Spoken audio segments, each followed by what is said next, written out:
Murmure du temps, le podcast qui se chuchote.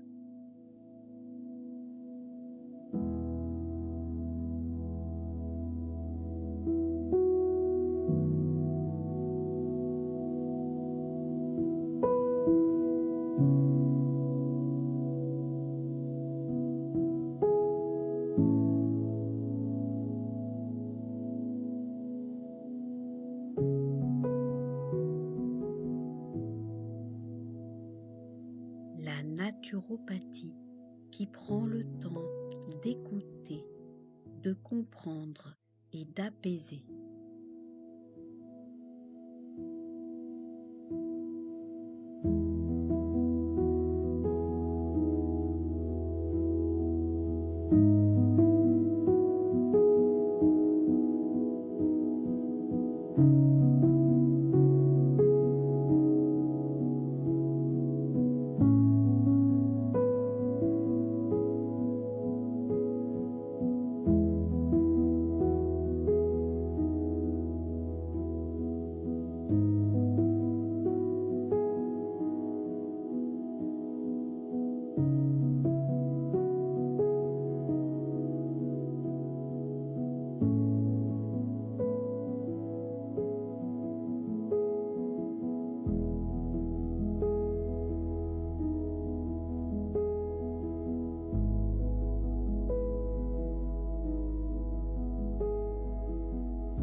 On associe souvent le silence à quelque chose de très personnel, presque intime, un moment seul à l'écart pour se calmer ou réfléchir.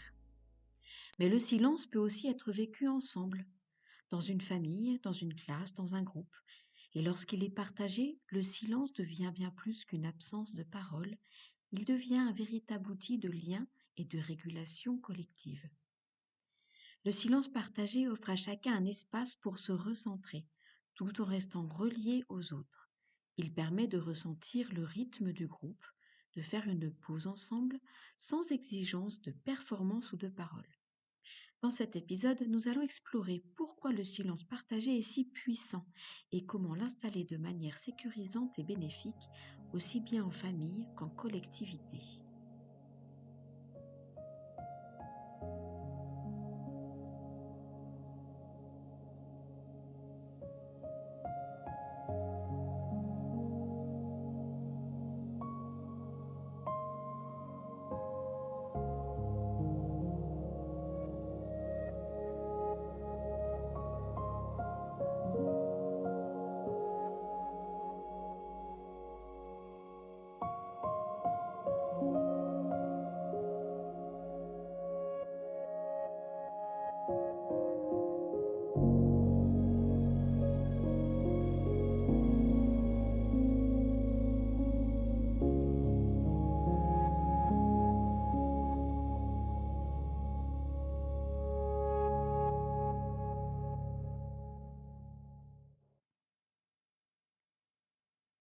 Nous avons souvent tendance à penser la régulation émotionnelle comme un processus individuel.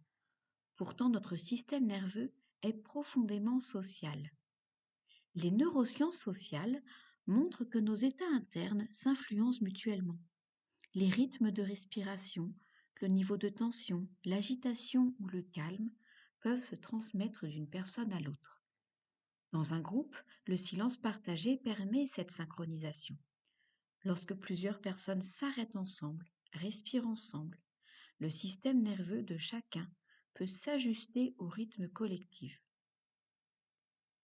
Dans une famille, le quotidien est souvent rythmé par l'action, les paroles, les sollicitations. Instaurer un moment de silence partagé, même très court, permet de créer une bulle de calme au milieu de l'agitation. Ce moment n'a pas besoin d'être parfait, il n'a pas besoin que tout le monde reste immobile. L'essentiel est l'intention commune, faire une pause ensemble. Avec le temps, ces pauses deviennent des repères sécurisants, des moments où chacun sait qu'il peut souffler sans avoir à se justifier. En collectivité, le silence partagé joue un rôle particulièrement structurant. Dans une classe ou un groupe d'enfants, il aide à faire redescendre l'agitation, à préparer l'écoute et à faciliter les transitions. Plutôt que de demander le calme de manière répétée, le silence devient une expérience vécue ensemble. Les enfants sentent le changement de rythme, souvent avant même de le comprendre intellectuellement. Même les plus jeunes peuvent y participer, car le corps perçoit très vite l'apaisement collectif.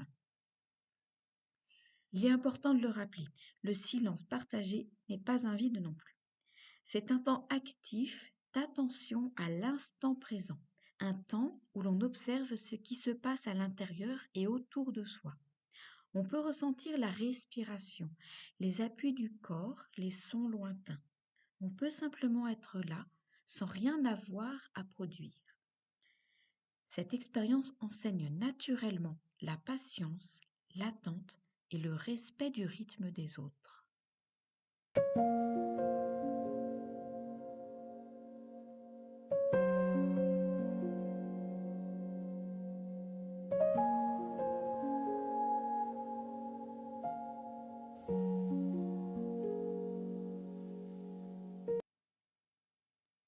Quelques clés pour mettre en pratique. Première clé, la régularité.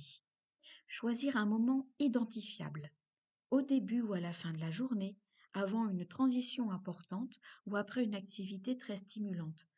La répétition permet au système nerveux d'anticiper ce temps de pause. Deuxième clé, le corps. Proposer une posture simple et partagée. Pieds au sol, mains posées, dos soutenu, respiration naturelle. L'objectif n'est pas la rigidité mais la stabilité. Une posture commune renforce le sentiment d'appartenance au groupe. Troisième clé, délimiter le temps.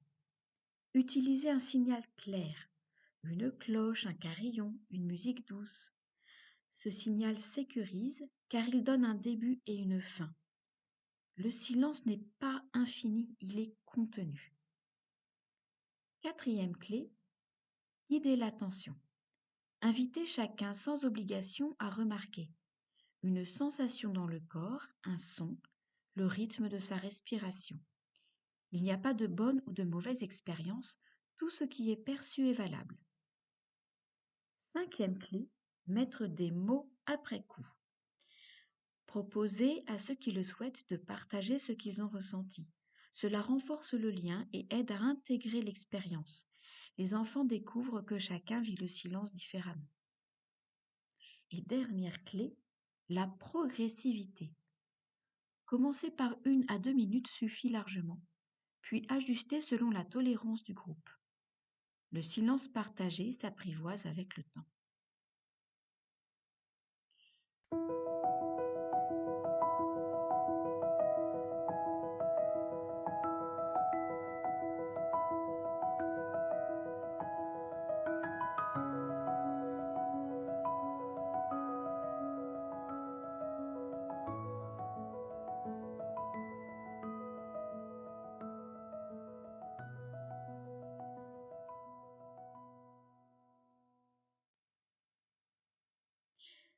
Le silence partagé est un espace vivant qui relie les individus entre eux.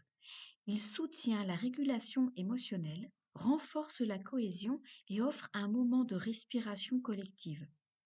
En instaurant régulièrement ces pauses, que ce soit en famille ou en collectivité, on transforme le quotidien. Le calme devient une expérience partagée et le groupe un véritable soutien pour chacun.